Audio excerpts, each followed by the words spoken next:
Hello again.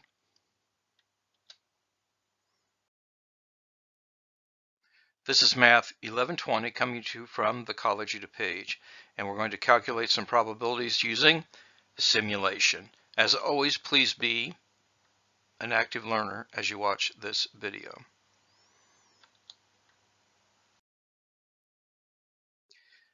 By way of introduction, we've done several simulations in the VCM, and here we're going to discuss the simulation approach in a general way and show some complementary and additional examples to the ones we covered in class. We do simulations when it is either too dangerous or expensive or inconvenient to actually try the experiment.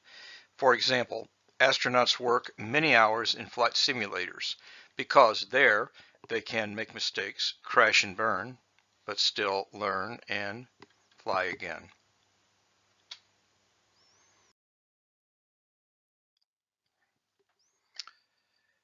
Because simulations can be done physically, there's a long history of the practice. For example, Carl Pearson analyzed the outcome of a large number of spins on the roulette tables in Monte Carlo, France, and learned that the roulette tail in the case may be out of balance.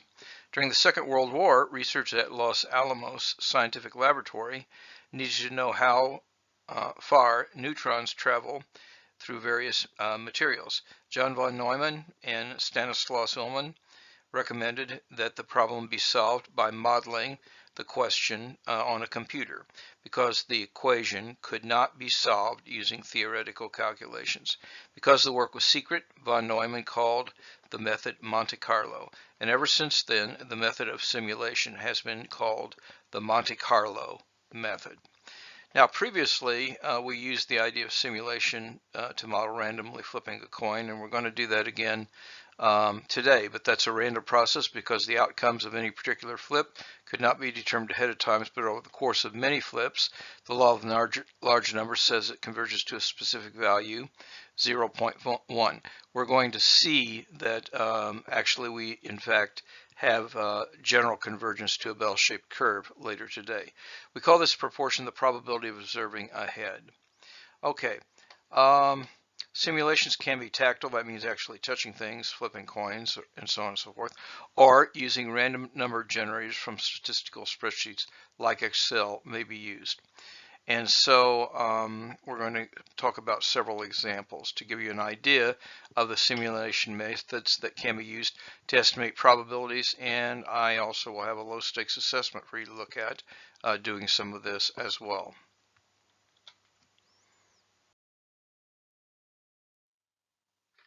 Our first example is called Getting Out of Jail in Monopoly. In the board game Monopoly, a player can get out of jail in one of three ways. They can pay a $50 fine, they can use a get out of jail free card, or they can roll doubles. And if the player does not roll doubles after 3 rolls, the player must pay the $50 fine. So we're going to use simulation to determine the probability that the player will not roll doubles after 3 consecutive rolls. So our approach is to do a spreadsheet and to randomly generate integers from 1 to 6 in 2 columns. You remember Linda did this in the last VCM. Each column will represent the outcome of the die, the number of display, and then you have 2 entries. So this is die 1 and this is die 2, very much like Linda did. If the entries match, you record a yes in the doubles column because that means you roll doubles, and it's a success. If the entries do not match, you record no in the doubles column.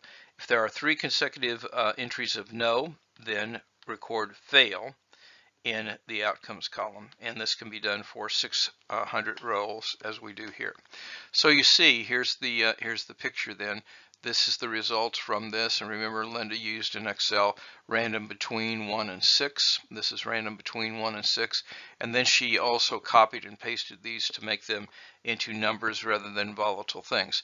So what you can see is that you got no for 3 consecutive things that you didn't match, so you failed. The next time you get no's and you fail. The next time you get no's and you fail. Finally, you get a success and you get 2 successes. You keep on doing this and you do this until you have 600 rolls. Okay, so then you have 600 rolls. You can determine the relative frequency. We had 600 rolls, and we count how many times did you succeed and fail. So the probability of success from the simulation would be this number, because that's the calculation that we do, and the probability that you fail would be this number. So the approximate probability of rolling a pair within 3 rolls is, according to the simulation, 0.38. Now note that you could compute the exact probability assuming independence and using the complement rule. So this is 1 minus, this is going to be 5 over 6 whole cubed, and this. So this is the exact answer. This is what you get from the simulation. Pretty close.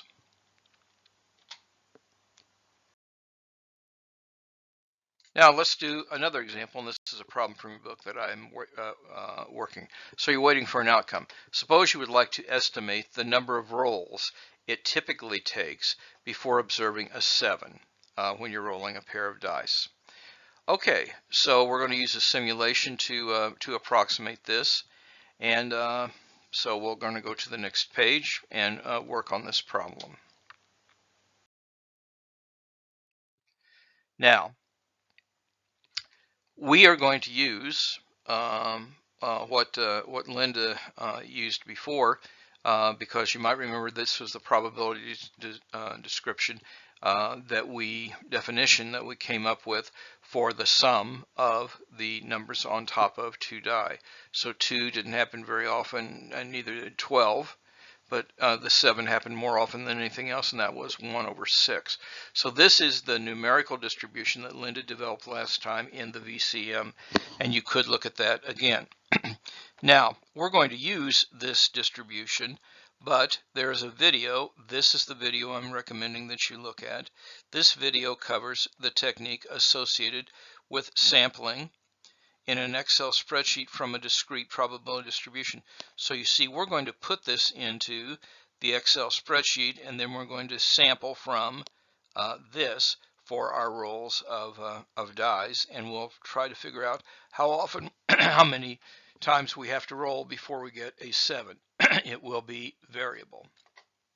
And again, this is the discrete probability distribution that Linda used in her VCM lecture about the probability distribution for the sum of a pair of dice that you would toss. And you can see how we do this when you watch this video.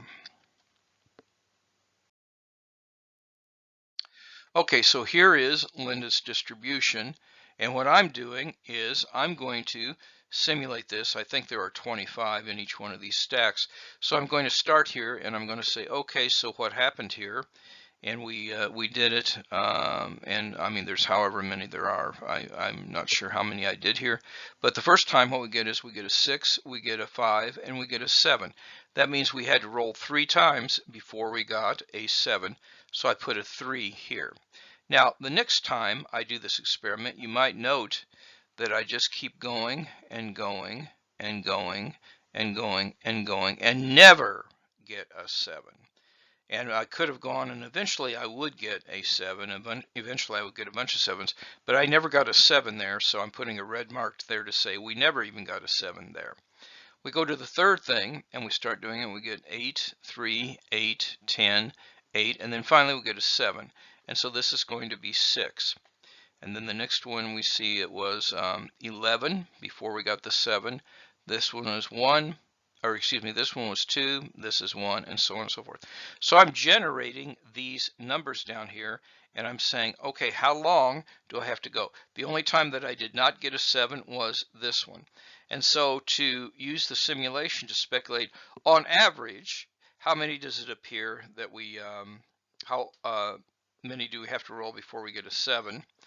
What we see here is 3. I skipped this one. But I take all these numbers, add them together, and I find the average of them. And you see that the average is almost 6. Actually, that makes sense because the probability of 7 is 1 out of 6. So every 6 throws, you would expect to get 1. And in fact, that's the theoretical answer. But you see how the simulation got us very, very close to that. And I chose not to include this data point because I never got a 7. So I don't know what that would have ended up being. That actually would have made this closer to 6 because it would have been at least more than, I think this is 25. But I divided by not all of these trials, but I left that one out. So anyway, that's a way that you could use this capability of sampling from a given discrete probability table to simulate an event and answer a question such as this.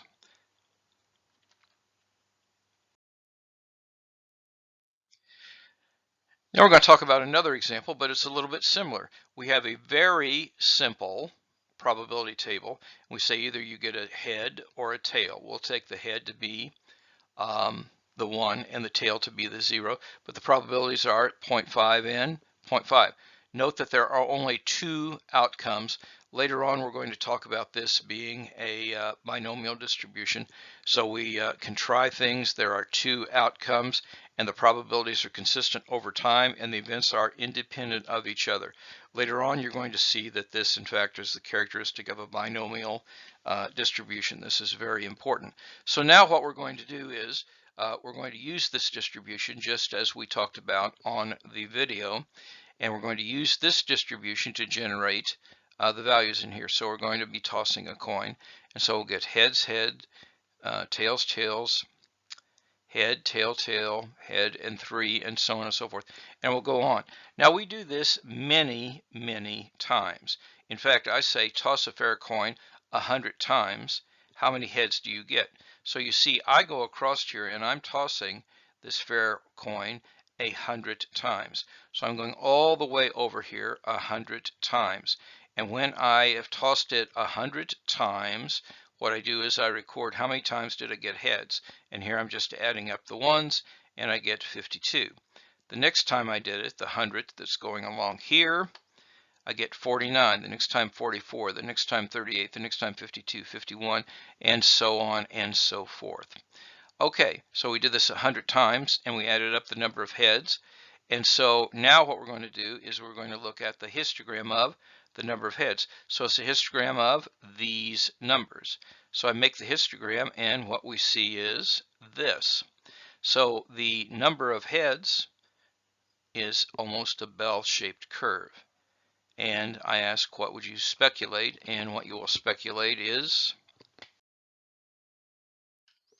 actually I call it here your key takeaway, is that such a discrete distribution grows to look like a normal curve as the number of trials, coin tosses, tends to infinity. We will later see, very soon in fact, that this is true.